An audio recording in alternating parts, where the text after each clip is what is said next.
Shit, what up, y'all? It's Chase from Small City, just showing y'all some of the gear in here, showing you some of the specs. So, make beats right off of FL Studio here. All recording is done in Pro Tools, Studio Apollo. You know what I'm saying? Got the best interface in the game. Speakers, Yamahas. One of the best ones in the game. And then, for the mic, you know we got the Neumann. We ain't getting nothing less, you know? Beautiful.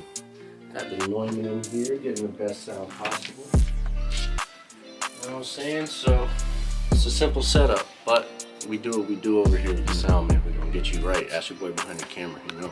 I agree. So it goes from wow wow. Facts. So, that's it. How could I lose? I'm finally winning. This shit feels so different. Been through the struggle, living in shelters. We was fighting evictions. My bro in the cell, I'm yelling free him. He been fighting convictions. Ain't shit by the change, become a tradition. But this isn't my vision. They want me in ghettos, they want me in projects. Treating us like an object. Making us feel. It's cute. I think it's a 9th generation. I don't know shit about the different generations, to be honest with you. Neither do I, bro. Trust me, I wasn't even trying to flex it.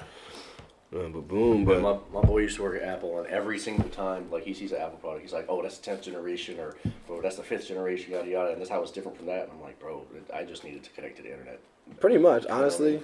I mess with Apple because I like the interconnectivity, you know? Yeah, the interface is just so nice, bro. Like, Windows is trash compared. Mm-hmm. Like, Apple just looks so clean and mad easy to like, maneuver. Mm-hmm. I agree, bro. And then, two is like, whatever I have on my phone, I can get it to my MacBook in 5 seconds, or I can get it to my tablet in 2 seconds. AirDrop, bro. Yeah, or I can get it to you in 2 seconds, you know? Like, Literally. I pull up, just drop the beat on you. It's light. It's quick as fuck. That's what I'll be doing with songs here. Like, as soon as they're done, as soon as they're exported, just AirDrop them over. Mm-hmm. Because why not? It just makes life 10 times easier. Swear. Exactly, but shit, let's hop into it. What's good, y'all? It's your boy Marsco and Marsco Media, aka the hottest thing that come out of Western Mass since basketball. And today, it's Big 413, and I'm in CT. I think it's the 680 or something like that. A60. A60.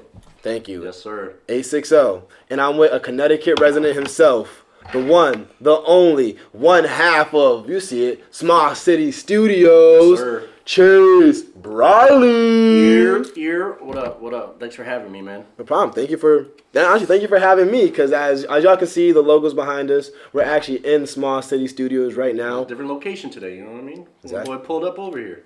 Exactly. You know what I'm saying? That's why I like that. I bring the podcast to you, the mobile podcast. That's right. Exactly. But how you feeling today, man? I'm feeling good, man. I'm blessed to be alive, man. It's a beautiful day. Just happy to be here. You know what I mean? Exactly, man. I'm happy to have you here. So let's just honestly like hop right into it. Like I'm looking at you now, but I want to really hop into the past. Like where you from, bro? So originally I'm from New Orleans. Oh wow. So I grew up in New Orleans, and I was there during Katrina. So I was there a minute ago. I moved up here in 07, and I've just been here since, for real. But being from New Orleans, like, if you've been, you know that live music is a thing in the streets. Like, you just go anywhere in the city and just hear, like, horns and strings and, you know, people dancing, people singing. And it's just like, being from there, it's like, music's just been in my blood, you know? That's fire. So, like, what was it like living through Katrina, bro? Honestly, so where I lived and while I was down there was, so where New Orleans is, there's a 26-mile bridge over a lake to Mandeville, and I lived in Mandeville, so I lived right on the other side of New Orleans. And we didn't actually get hit too bad. Like, I remember my house just lost a few shingles off the roof, but that was really it. But during Katrina, I was staying more on like the northern side of Louisiana because I'm not trying to be around for that, you know what I mean? But it was just regular, I guess. Like where I was, it was just rain. But I know that I had some neighbors that like had trees in their houses and, you know, lost like their sheds and lost cars, lost everything. So I'm really lucky that, like I said, we only lost a few shingles. You know what I mean? A blessing, yeah. Yeah, so it's a real blessing. So what made you move up? What made you move up to here? Well, my mom's family's from up here. So my dad's from Louisiana, my mom's from Mass, and they met in the Army. Oh wow. Okay. And so when they got married in Louisiana at my grandmother's house, actually. And so they just lived down there for a long time. And then my mom's parents were getting older, and she wanted to be around while they were still around. You know what I mean? So we moved up here. damn, what, 15 years ago now? Damn. That's crazy to say, bro. We're getting old. No, time flies. Yeah, it's a big difference, man. Connecticut's cool, but it's a little boring. I ain't gonna lie. Well, I mean, I guess I can imagine coming from Louisiana. Like, what's the biggest difference, you say? I'd say, like, the culture of people. I feel like people down there are a little bit more friendly. They're fake. Like, they'll be fake to your face. You know, at least it's they're that friendly southern. to your face. Nah, it's that southern shit, bro. Like, You I know have what I family mean? in Georgia, bro. Like, it's the same way. And honestly, it's the same way with church people, too, bro. Facts. And you know, church in the South is, like, that's a big thing. Yeah. But you walk in the store down there and people you don't even know asking you how you are and how your day was, and you walk in, you know, to the store up here and people just grilling you. Mm-hmm. So that's one of the big differences. But I feel like the biggest difference for me personally is the food. Mm-hmm. Like, you know, that southern food got that kick, Yeah. that flavor. Mm-hmm. So that's what I miss the most, man. Dang, I definitely get that. But so what were you like as a kid then, like growing up? Like, what were your hobbies, bro? Like, I was always into sports, man. So I grew up playing basketball, football, and soccer. And then when I got to high school, it was weird because my high school was the smallest co-ed high school in the state. Like my graduating class was 53 people. damn. But they didn't have like a gym class, so they made you do 2 sports throughout the year. Oh, okay. That's kind of dope though. It was kind of cool, but they didn't have a men's soccer team. So then I started playing football. I started kicking. But yeah, I was like always into sports, like always outside. You know what I mean? Like I see my sister. My sister's 14 now, and she's always in the house just on TikTok. And I think back to when I was her age, and I was like, bro, I was outside. So she never lived in Louisiana then. Nah, she was born up here. Wow, yeah. Yeah, she was born up here. But it's crazy. My mom was pregnant with her when we moved from Louisiana up here. So yeah, so I mean, she's been down. She's visited family, but like she never lived down there. Yeah. You know what I mean? Nah, I definitely get that. So how old were you? How old were you when you made the move? I was 11. 2007. Yeah, I was 11. So how was that transition for you, bro? Like it was tough. I'm not gonna lie, like, I mean, as a kid, like, you know, you got your people, you got your circle, and being outside, like, I lived in a neighborhood, like, and so I had a lot of You had people your down there. squad for real. Yeah, I was a little tight, I ain't even gonna lie to you, but once I moved up here, I transitioned pretty well. You know, just like anything else, you just kind of adapt to the situations you're in. I feel you. So what sports were you playing? Down there, it was basketball, soccer, and baseball down there. But then when I moved up here, it was just soccer and football. You were good, bro. You I ain't be honest, gonna bro. lie, You I were had your it. chips. What's up? I had it, bro. I got a strong foot. So Alright.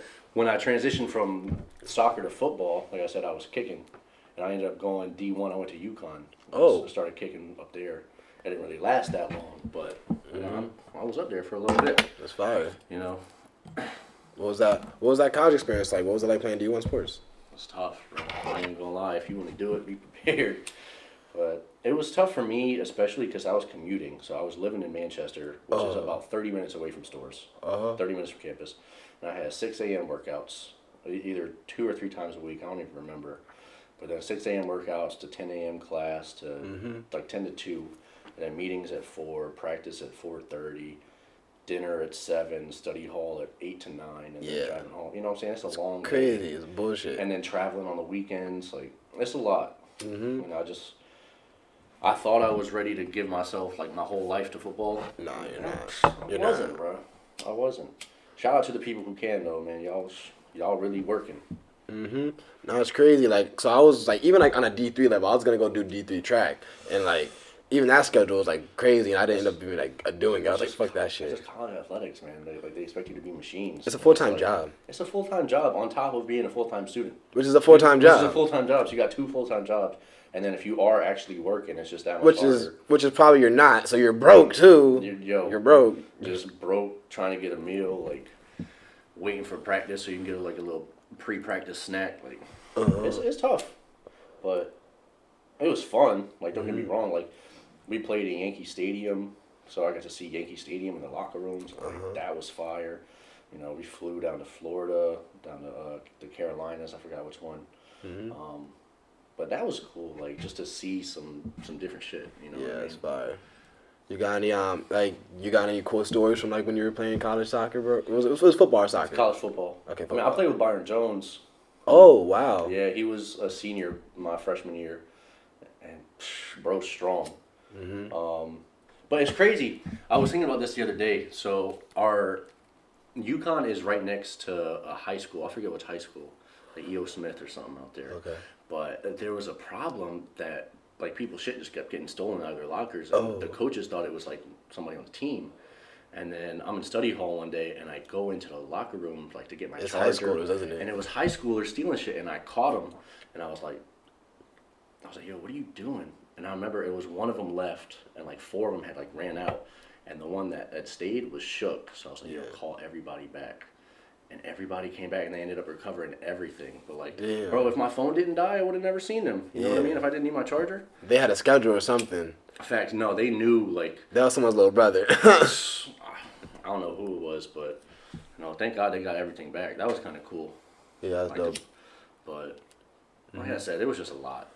I can imagine, bro. It's just crazy. So, like, were you messing with the music and producing at this time? So at this time, like I said, I grew up in New Orleans, so like music was always a thing. Like I was in school band. When I came up here, I started playing guitar. Oh, fire. But when I went to UConn, like I wasn't gonna be that guy that brought his guitar to college. I just wasn't. You would have had the hose though. I would have had the hose, but at what cost? And the guitar. You know what I mean? Like at what cost? Like, I'm not gonna be that guy. So I started doing like digital shit, and I started messing with GarageBand. Started making beats there and like looping songs and doing whatever. And it wasn't until a couple years after that I got into like really producing. But music was definitely there, bro. So like, what made you go to producing? Because like, I'm not gonna lie, like me looking at like people who like do that engineering and shit like that, it's like looking at like. Not even Spanish, just looking at hieroglyphics. Facts. So like, what made you be like sit down and be like, I want to dedicate and learn this? Hey, shout out to my boy Witty, man, because he. I don't know if you want to hit mine too or not. That's it. So my boy Witty is a drummer, and I'd say that's my man's right there. So we would link up, smoke, and then we just have jam sessions where I play guitar, he played drums, and then he came to me like maybe a year or two later. With FL Studio and was like, bro, I gotta put you on. Like, we need to start making beats. And that's exactly how it happened. Like, I just used to go over to his house and we would cook up beats on FL Studio, and then I picked that up, and then maybe 5 or 6 years later, I got into engineering. So it just kind of one thing led to another. I mean, from like school trombone to yo, dap me up, bro. Piano. I'm a trombone player. Hey, I'm a trombone player. 5 brass years. section all day. Big body. It was probably way more prominent in Louisiana, the brass. Oh yeah, I mean that's what you hear in New Orleans. Like you could be out to eat and just hear a whole brass section on the corner going stupid. But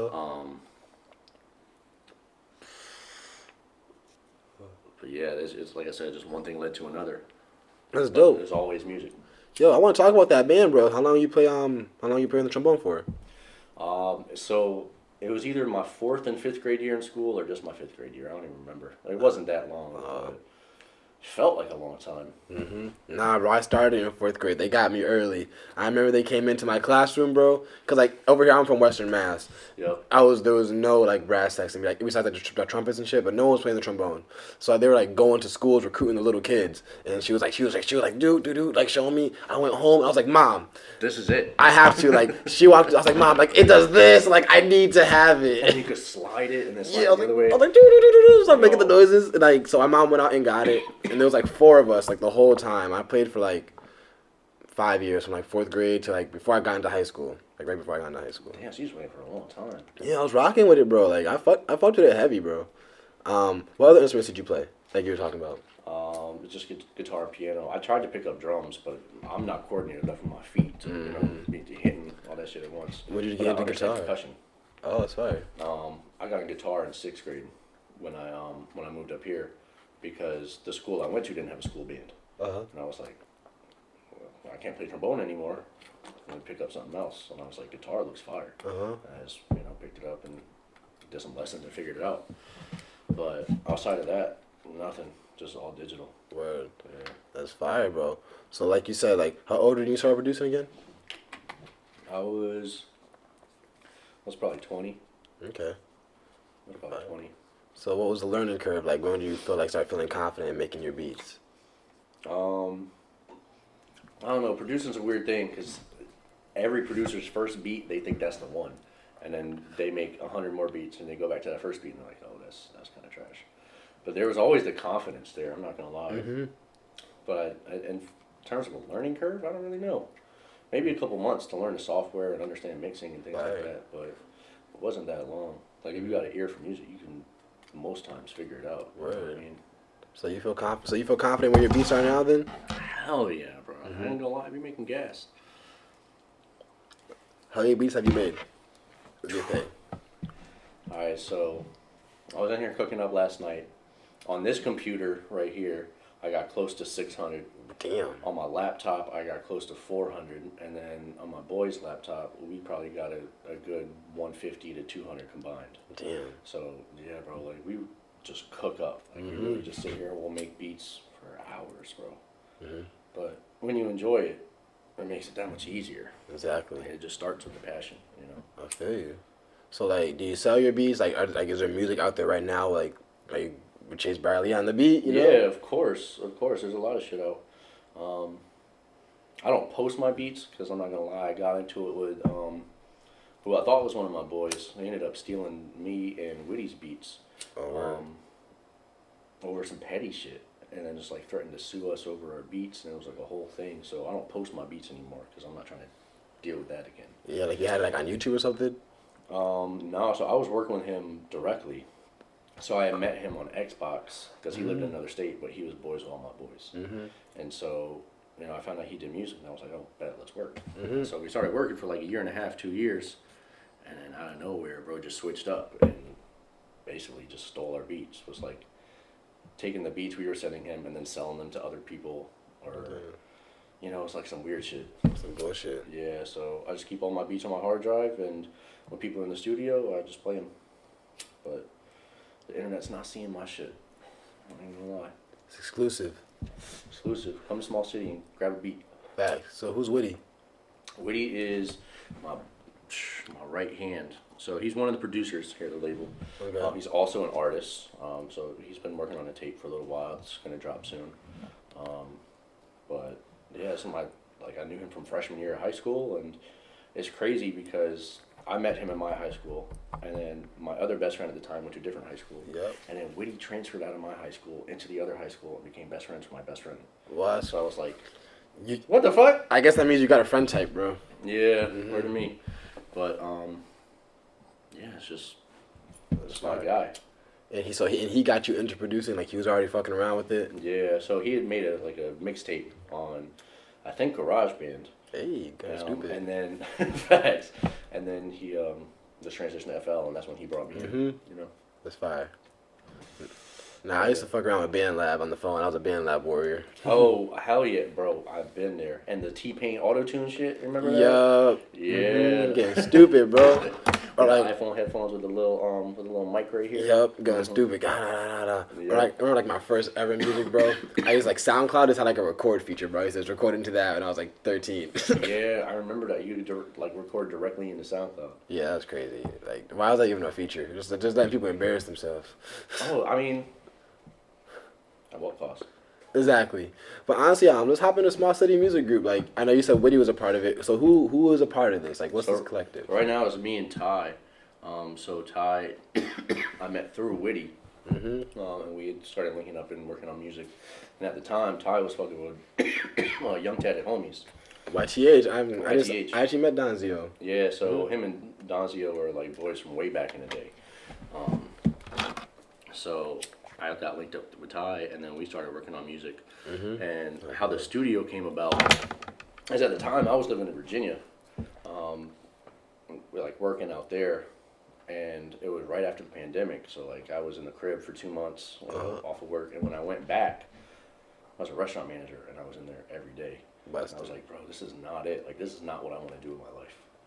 And maybe a week later, Ty had called me, and one of the studios out here offered us to like rent a room. And how old are you right now at this time? At this time, I'm like 23. Okay. 24. And I was like, yo, move back to Connecticut, be around my family, and like really try to go in on music. Hell yeah, I'll do that. And so we went and looked at the other studio, but it was just a little far for us. So we were like, you know, why don't we do something where we know people are at, it's close to home, and we could do it our way. You know what I mean? So that's how this place came about. If you see like these walls over here, like the booth and the control room weren't here. Like it was just an open space. Oh, so we had to have all this built.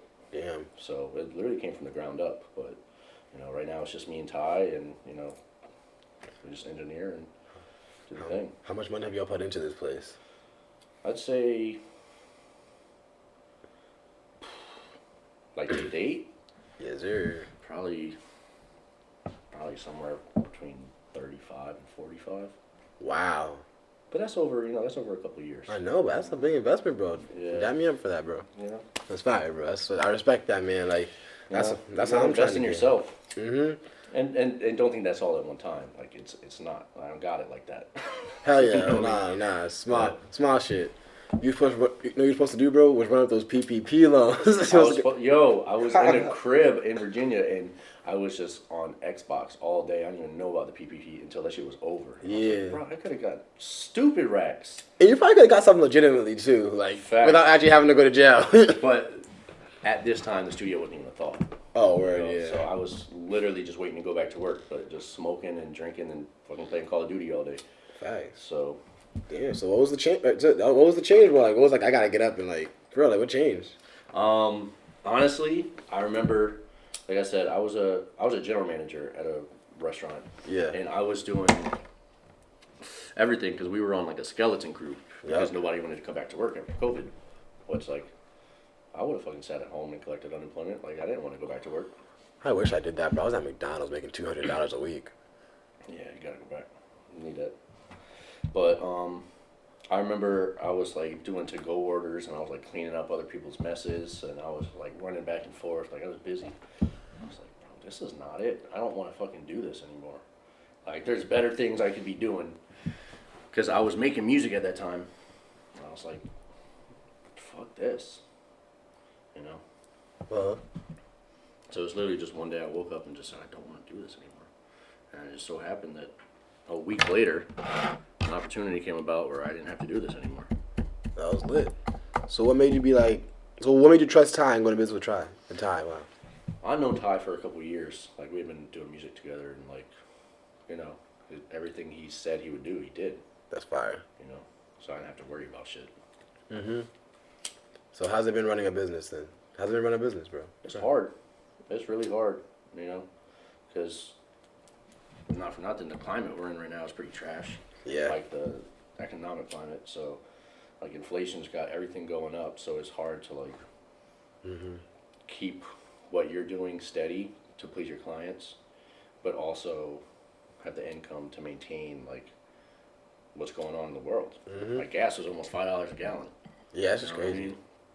But I'll tell you that's the hardest part. Like, the day-to-day is, like, super easy for me. Like, even when I don't have sessions, I'm here, Word. like, chilling. So it's nothing for me to be in the studio for 12, 14, 16 hours. But I think it's the big picture of just, like, running a business is hard, you know, no matter what the business is. I get that. What's the day to day like then? What's your day to day? What you doing? So I say my day-to-day, I usually get home from the studio probably around 3 or 4.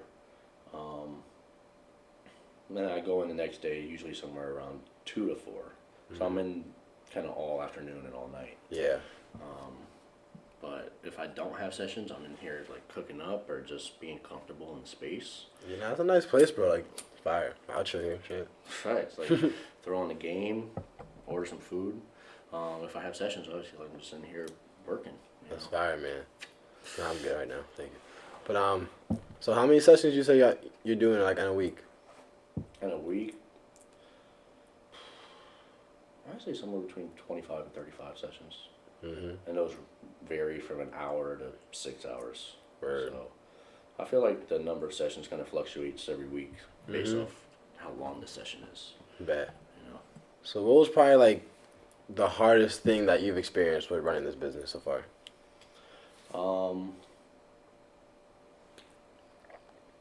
I think expansion. We're trying to expand right now, but as you see, it's a small space, so we don't know if It's a good size, man. it's a good size. I mean, really, we could put another booth right here. You know what I'm saying? Kind of almost up to the door, and just have a smaller booth. But You just like put a wall like this is like dude. Facts, wall, literally just Yeah, bro. make a whole room right here.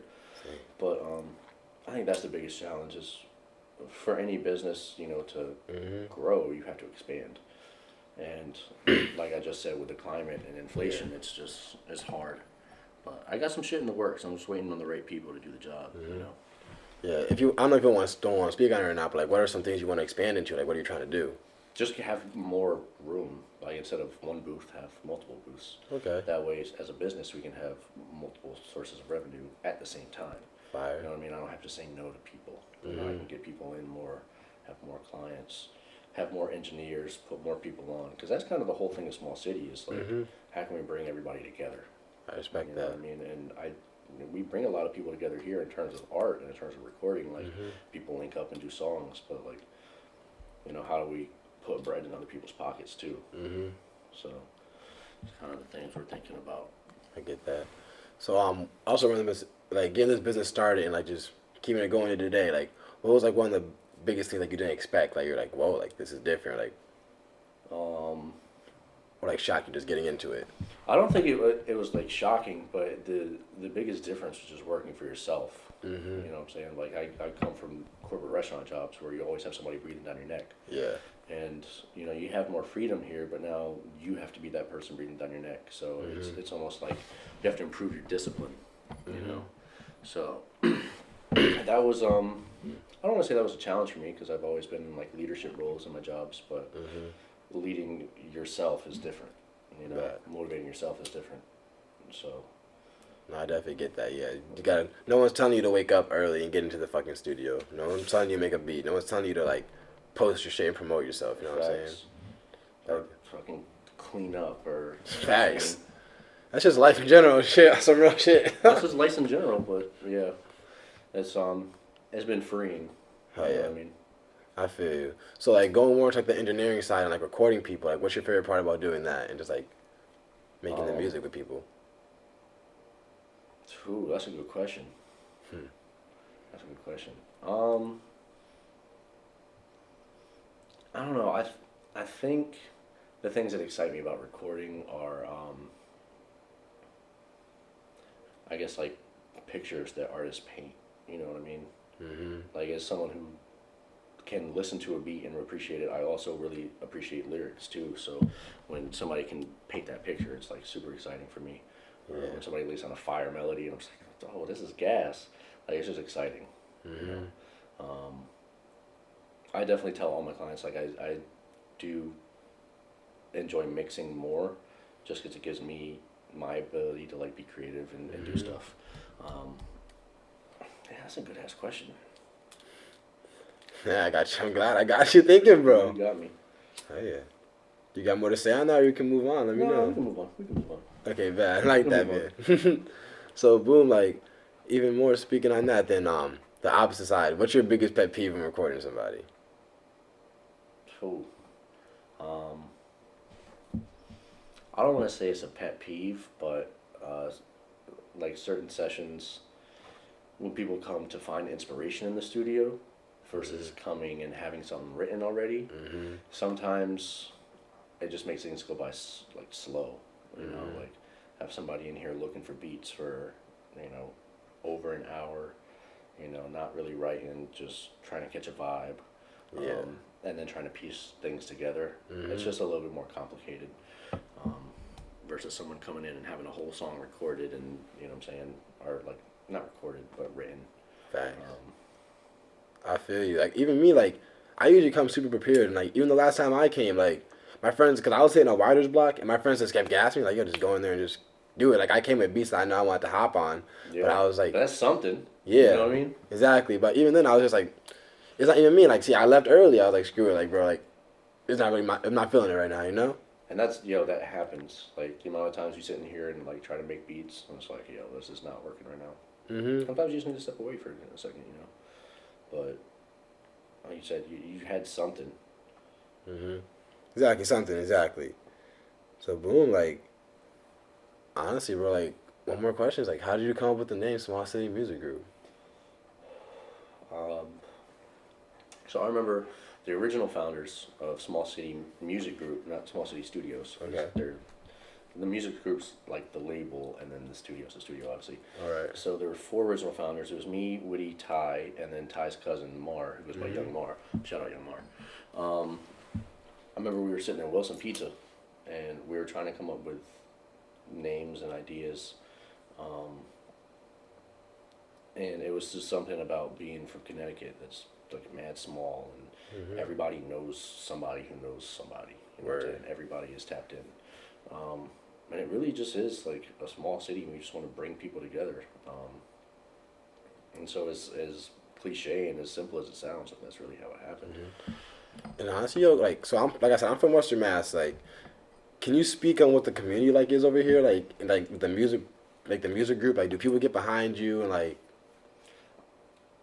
I feel like the people who know you are supportive. I feel like Connecticut is a hard place to have random people like listen to your shit and support your shit. Okay. You know, but with that being said, there's so much talent out here, and so that's kind of why we're trying to bring everybody together, is because of that, you know, that community, and that culture.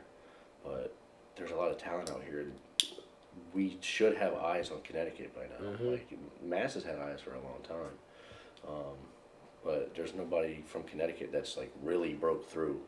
You know, there's been a couple people who've been like really close and like have been on big stages and big platforms, but you know, nobody's like on the radio regularly on, you know, in different cities. I agree, man. You know, so that's what we're trying to make happen. Everything in time, bro. You just gotta trust the process. Like, I see the names out here. Like, I see Don Zio doing this thing. There's what's his name? Like Fuego Bass or something like that. Black Fuego Soprano. Bass, yeah. Ty Henny, like. Yeah, exactly.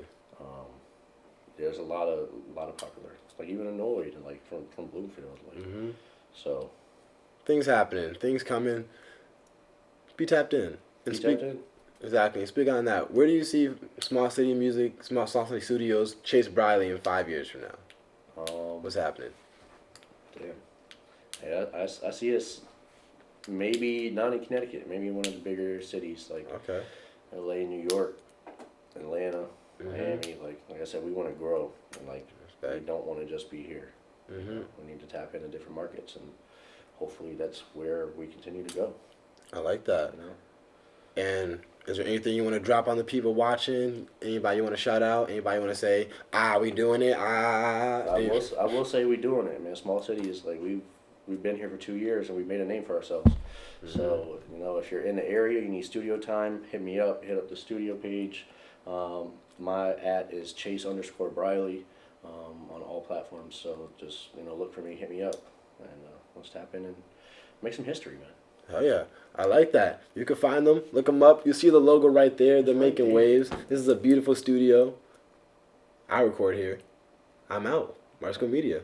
Appreciate y'all. Appreciate you. Appreciate you, my boy. Bow.